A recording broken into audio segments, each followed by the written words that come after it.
So I want you to imagine a football team, right? And they are playing 18 grueling matches. Okay, 18 matches. Yeah, but we are not talking about, a string of friendly tune-ups against absolute minnows. We are talking about the absolute best teams in South America. No, the gauntlet. Exactly. The powerhouses, Argentina, Brazil, Colombia, Uruguay. 18 matches against literally some of the most potent attacking forces on the planet, and they concede a grand total of, wait for it, 5 goals. Yeah, that number, it defies every modern tactical trend we have in football right now. It sounds totally impossible. It really does. 5 goals in 18 matches isn't just like a good defensive run. It is a structural masterpiece. It forces you to completely rethink the fundamental ceiling of an underdog team. 13 clean sheets over the course of a massive qualifying campaign. And here's where it gets incredibly compelling for you listening right now. This isn't some historical juggernaut from the 1970s. Right, no. This isn't prime Italy playing Catenaccio, where they just packed 11 men behind the ball and prayed for a 0-0 draw. No, this is happening right now. Exactly. This is the Ecuador national football team. El Ecuador, el Rey. And as of today, Sunday, June 7th, 2026, as they prepare for their final tune-up friendly against Guatemala today, they are arriving at this expanded 48-team World Cup as the ultimate dark horse. And honestly, if you're filling out your World Cup bracket right now, you might naturally, gloss over Ecuador in favor of the traditional European or South American giants. Sure. People always look for the big names. Exactly.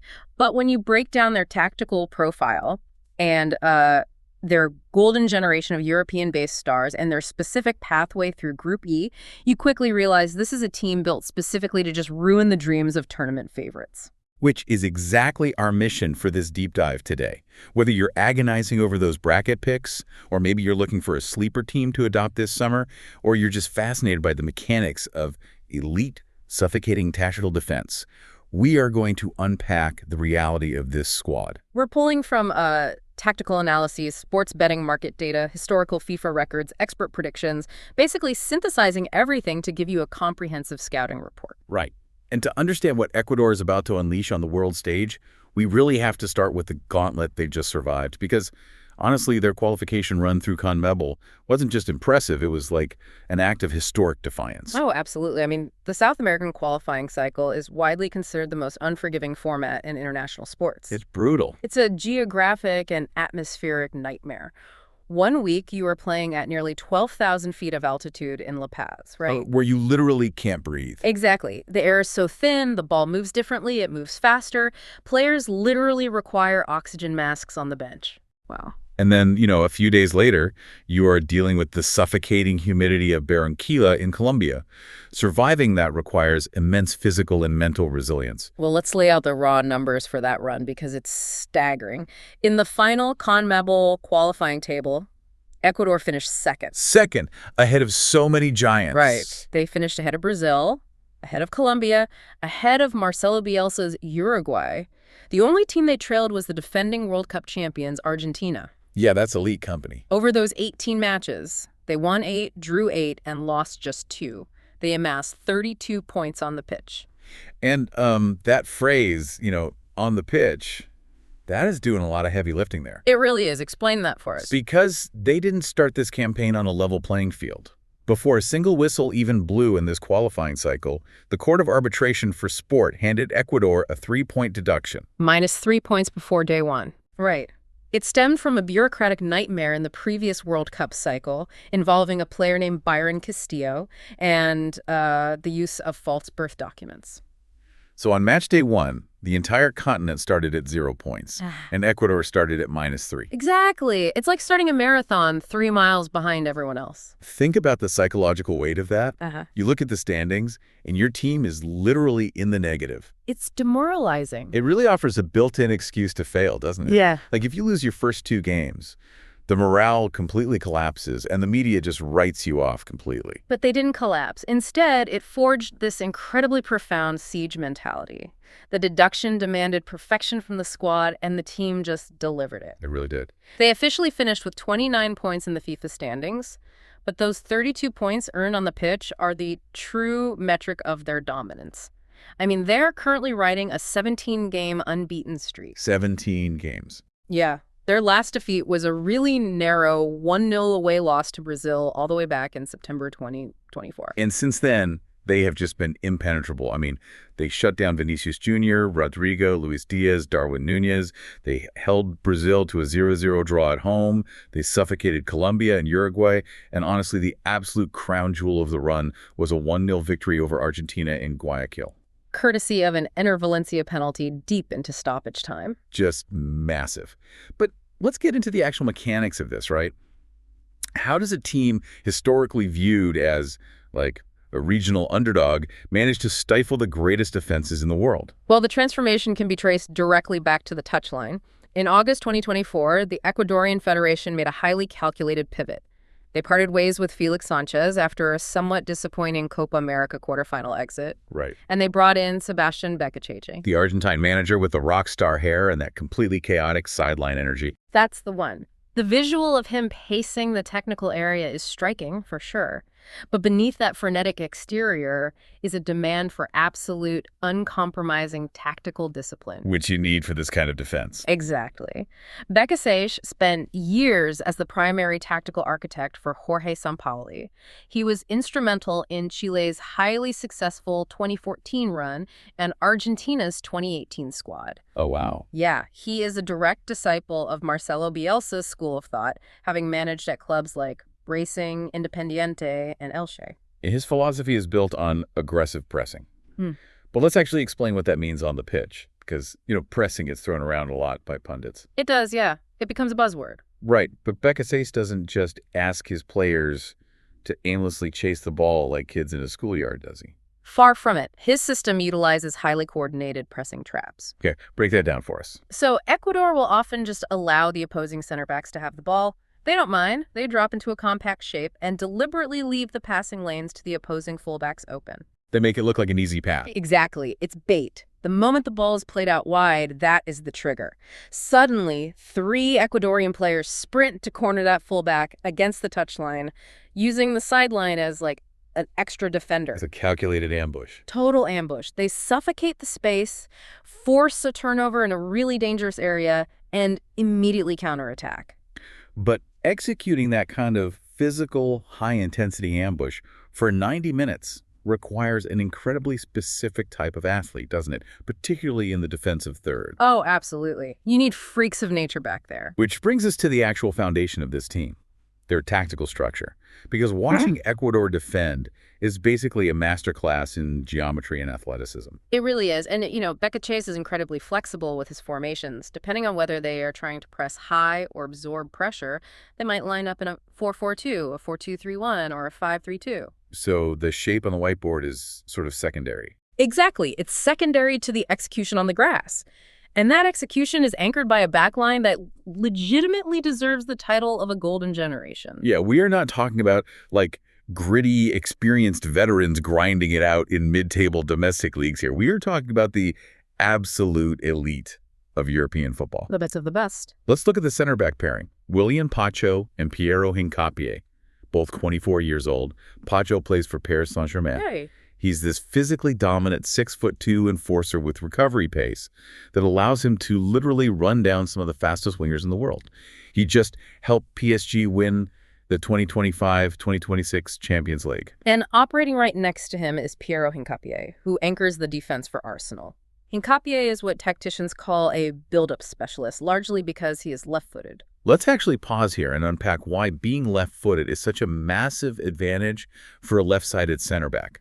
Because to the average fan watching on TV, a foot is just a foot, right? Right. It seems like a minor detail, but it entirely changes the geometry of passing. How so? Well, when a left-footed center back like Hincapié receives the ball on the left side of the pitch, his body naturally opens up to the entire field. He can see the winger hugging the left touchline, the central midfielders, and the striker. All in one fluid motion. Exactly. But a right-footed player in that exact same spot has to awkwardly shift their hips inward to control the ball.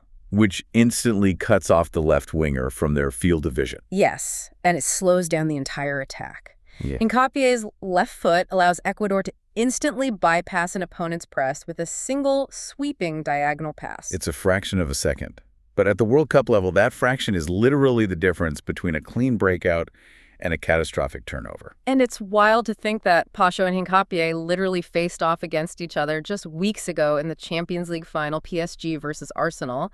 And now, here they are, standing shoulder to shoulder for their country. The pedigree is just insane. And it extends out to the flanks as well, right? Oh, for sure. On the left, you have Pervis Estupiñán, currently playing for AC Milan.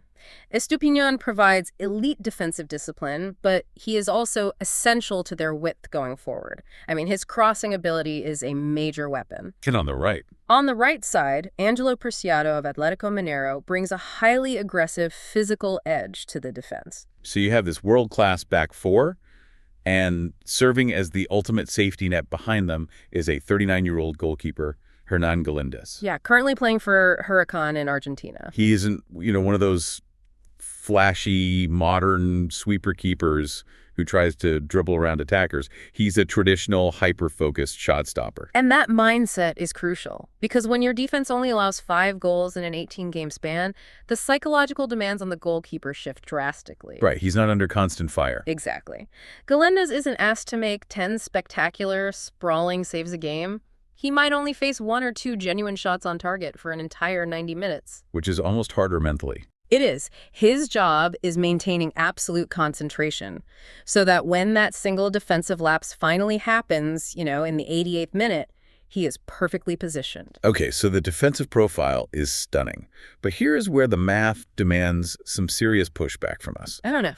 We're praising this impenetrable fortress, but if you look at the other side of the ledger, Ecuador's offensive output in qualifying was incredibly blunt.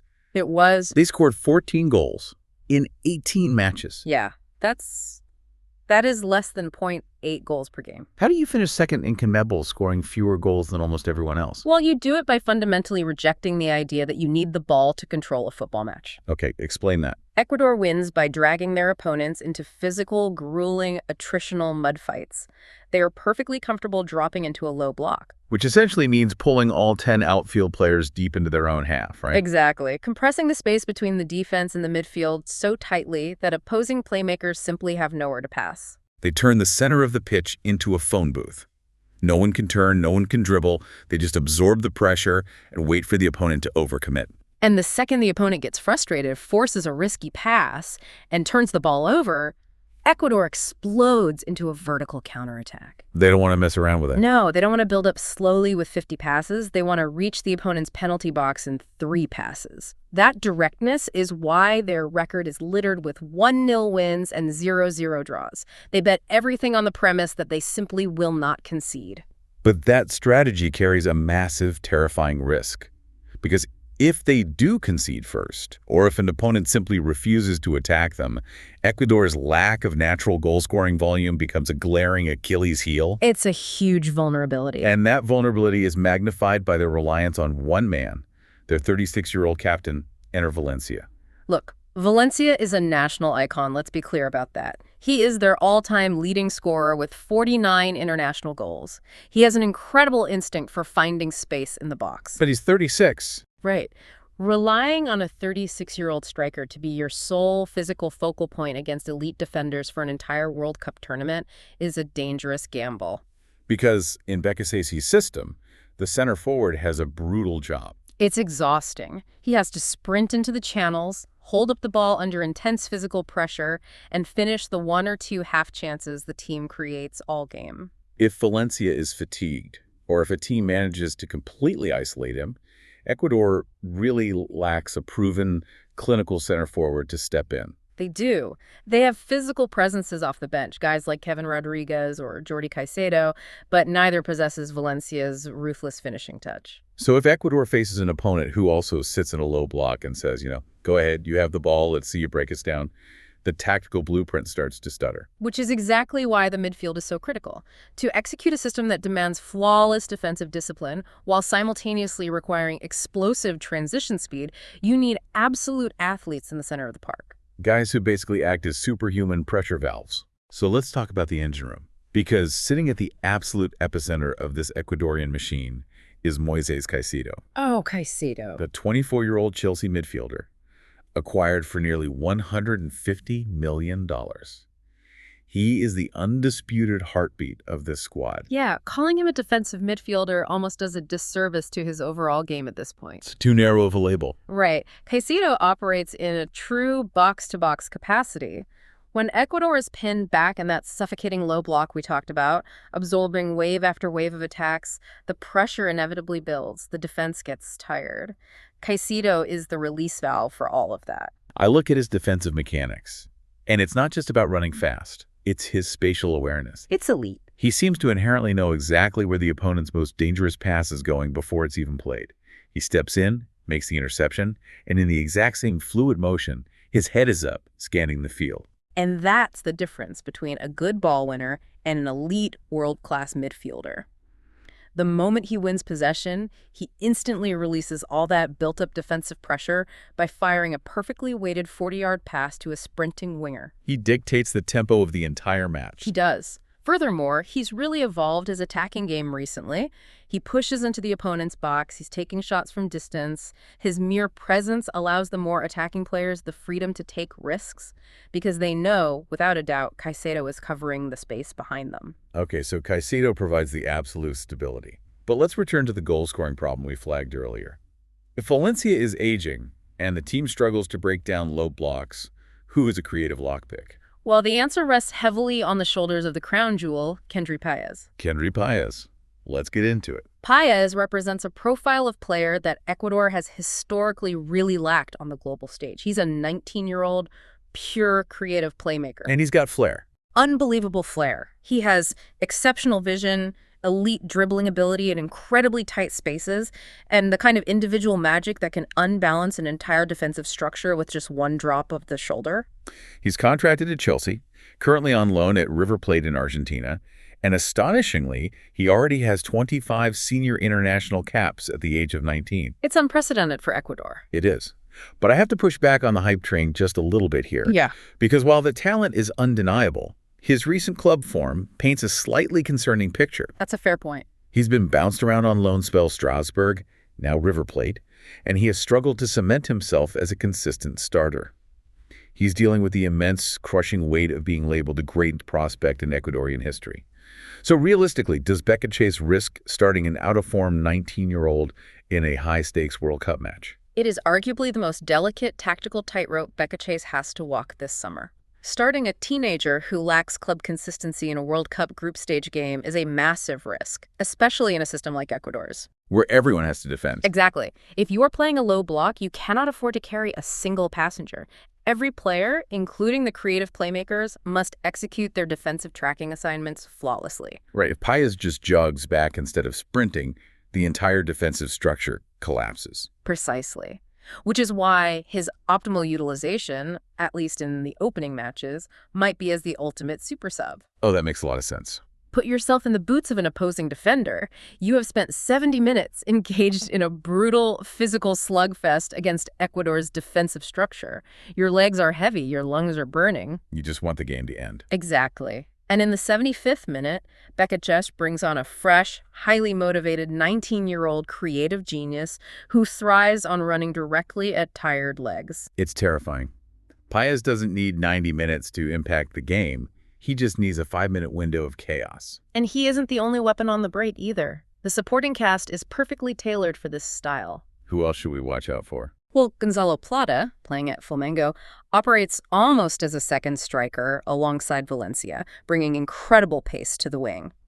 And then you have John Yeboah at Venezia, providing really explosive, chaotic speed in transition. So it's a roster built with extreme intentionality. But as we know, a great squad means nothing in a vacuum. You don't play football on a spreadsheet, you play it against distinct stylistic opponents. Right. Matchups dictate everything. Which means we need to deeply analyze the gauntlet awaiting Ecuador in Group E. So let's set the stage.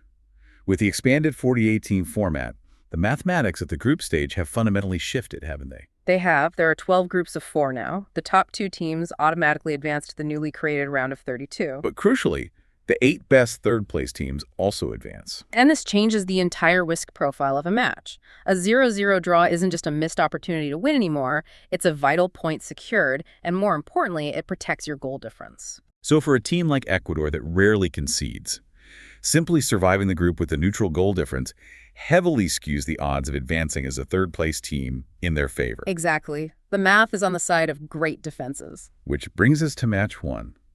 Sunday, June 14th at Lincoln Financial Field in Philadelphia. Ecuador faces the Ivory Coast. Les éléphants. This is such a fascinating matchup. It really is, because the Ivory Coast are the reigning AFCON 2024 champions.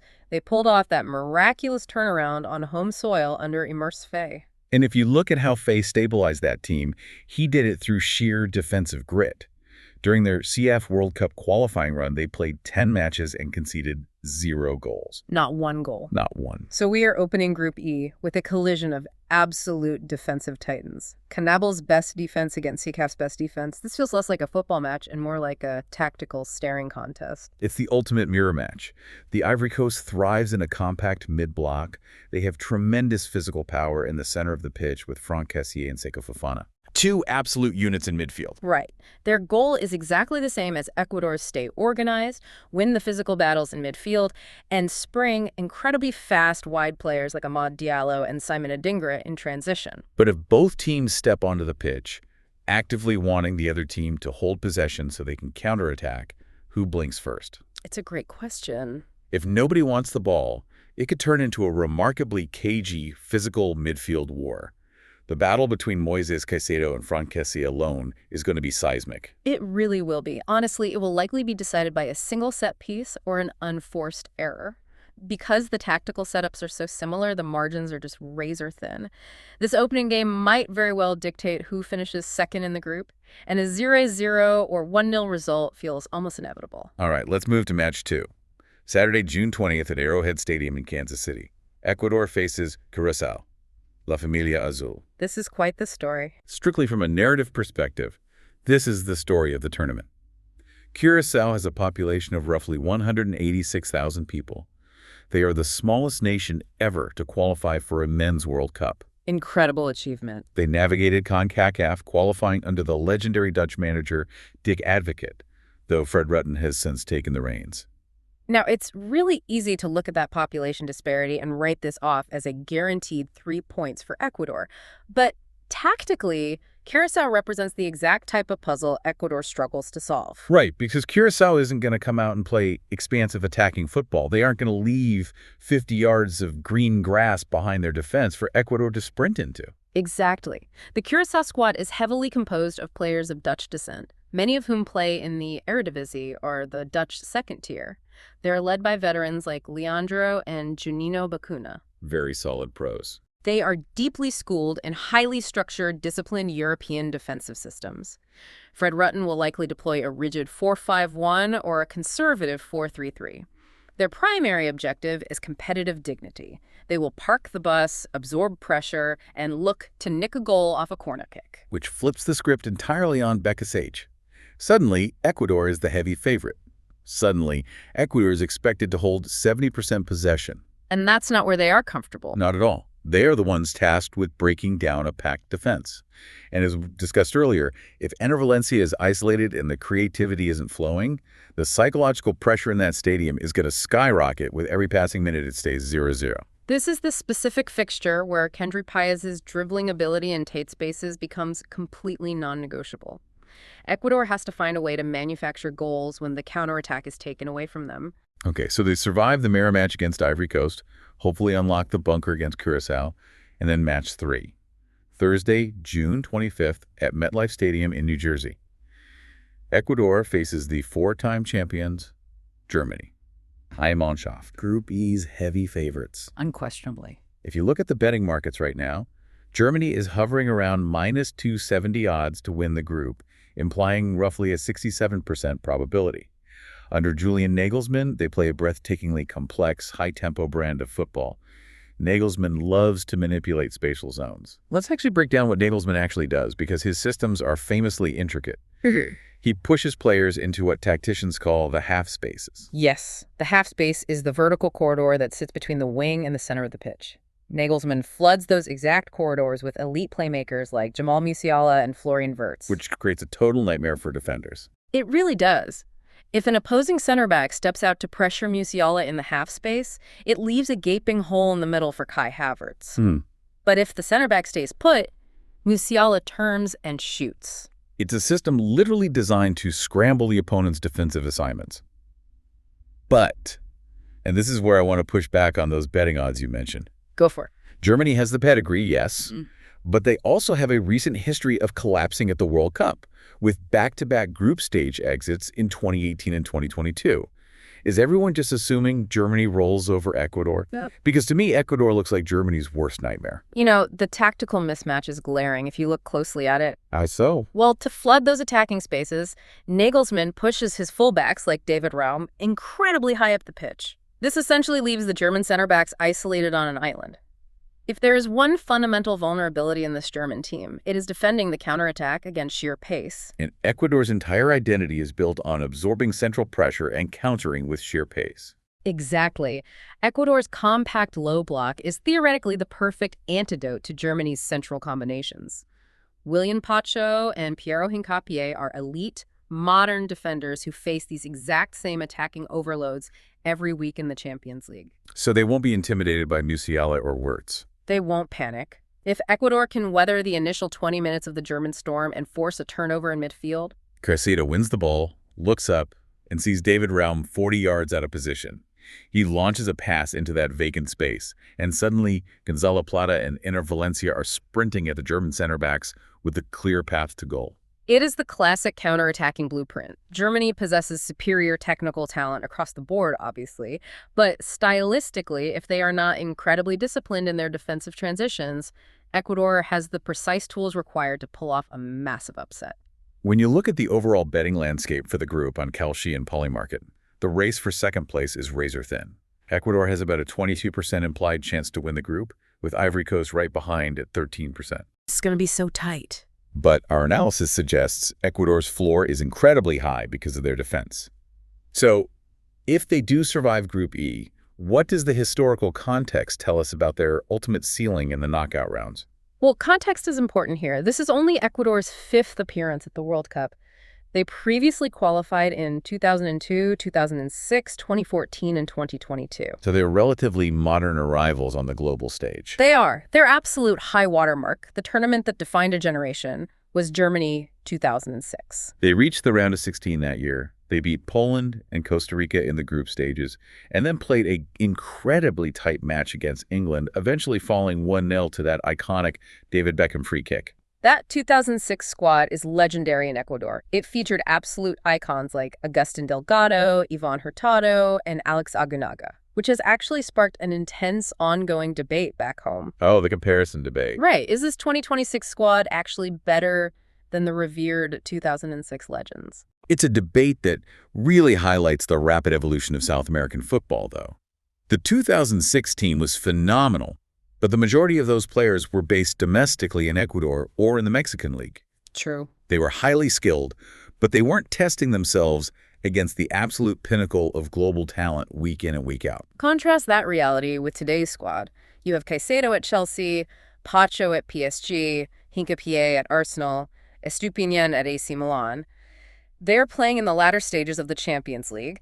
They are being tactically schooled by the finest managerial minds in the sport. It's a different level of preparation. It is. The 2026 team possesses a higher physical ceiling, a more sophisticated tactical baseline, and a level of big match experience that the 2006 team simply didn't have access to. The 2006 team shattered the glass ceiling by proving Ecuador belonged at the World Cup. This 2026 team arrives with the explicit expectation of making a deep run. And those soaring expectations are going to be matched by a sheer volume of fan support that will alter the atmosphere of these games. Yeah, let's talk about the fans. Because in past World Cups hosted in Europe or the Middle East, you'd see a respectable 15,000 Ecuadorian fans make the trip. But 2026 is a completely different logistical reality, with the tournament hosted across the U.S., Mexico, and Canada, and given the massive Ecuadorian diaspora living in North America, that number is going to explode exponentially. The atmosphere is going to be staggering. Imagine those massive NFL stadiums in Philadelphia and Kansas City transforming into an absolute sea of yellow. It's going to be a spectacle. You're going to see the traditional Diablo Huma masks in the stands. Those intricate, colorful two-face masks honoring indigenous Andean culture. There will be relentless drums, trumpets, and passionate chanting from the first whistle to the 90th minute. It's going to feel like Ecuador is playing home games. And that cultural energy translates directly to the pitch. When your tactical system requires players to suffer through 80 minutes of defensive grinding, the roar of 60,000 compatriots provides a tangible physical boost. It's adrenaline. It is. And it's also worth noting the broader, remarkably stable geopolitical backdrop surrounding the team right now, as noted in the sources we reviewed. Right. And just to relay what the sources provided, and we are just looking at this from an analytical standpoint. Of course, in a world where international sporting events are often overshadowed by diplomatic tensions, the context here is uniquely positive. Current Ecuadorian President Daniel Noboa maintains a highly pragmatic, cooperative relationship with the United States. Yeah, focused heavily on bilateral trade agreements and joint counter-narcotics efforts. Exactly. And the practical result of that stability is a complete lack of external distractions for the team. Right. There's no political drama hanging over the squad. It allows the players, the media, and the fans to focus entirely on the football. As one analyst perfectly summarized it, it's going to be nothing but good vibes, reggaeton, and ceviche in the stadium parking lots. So let's synthesize exactly what we're looking at as Ecuador prepares to take the global stage. We have a team that operates as an impeccably structured defensive juggernaut. Absolutely. They boast world-class Champions League pedigree talent in their backline with William Pacho and Piero Hincapié. They possess the ultimate midfield pressure valve in Moises Caicedo. They have a brilliant, chaotic young wildcard in Kendry Páez. And uniting it all is Sebastian Beccacheche, a tactician who has forged them into a fiercely resilient collective. But their defining, undeniable weakness is their goal-scoring output. They struggle to create high-volume chances against set defenses, and relying on an aging Enner Valencia is a precarious strategy. It's the big question mark. However, the brutal reality of tournament football, especially once you reach the knockout stages, is that not losing is half the battle. If your defensive structure simply refuses to concede, you are never truly out of the game. Which brings us to the final lingering question we want to leave you with as you finalize those bracket predictions. If we accept the premise that defense wins championships, think about the gauntlet they survived. If a team can play 18 hours of grueling football against South America's absolute greatest attackers, against the Messis and Vinicius Juniors of the world, and only concede 5 goals. Which is still hard to believe. If that identical team can somehow figure out a way to manufacture just 1 extra goal per game when it matters most. Are we looking at a World Cup champion hiding in plain sight? It is the ultimate tactical provocation. And the answer to that specific question might rest entirely on the creative whims of a 19-year-old kid. If Kendry Páez can step onto the pitch in the 75th minute and become the lockpick that opens up tired defenses, Ecuador's ceiling is limitless. A statistical anomaly on paper, a defensive puzzle that drives opposing managers insane. The tactical landscape might be murky, but the reality is crystal clear. Absolutely nobody wants to draw Ecuador this summer. Keep your eyes on El Trade.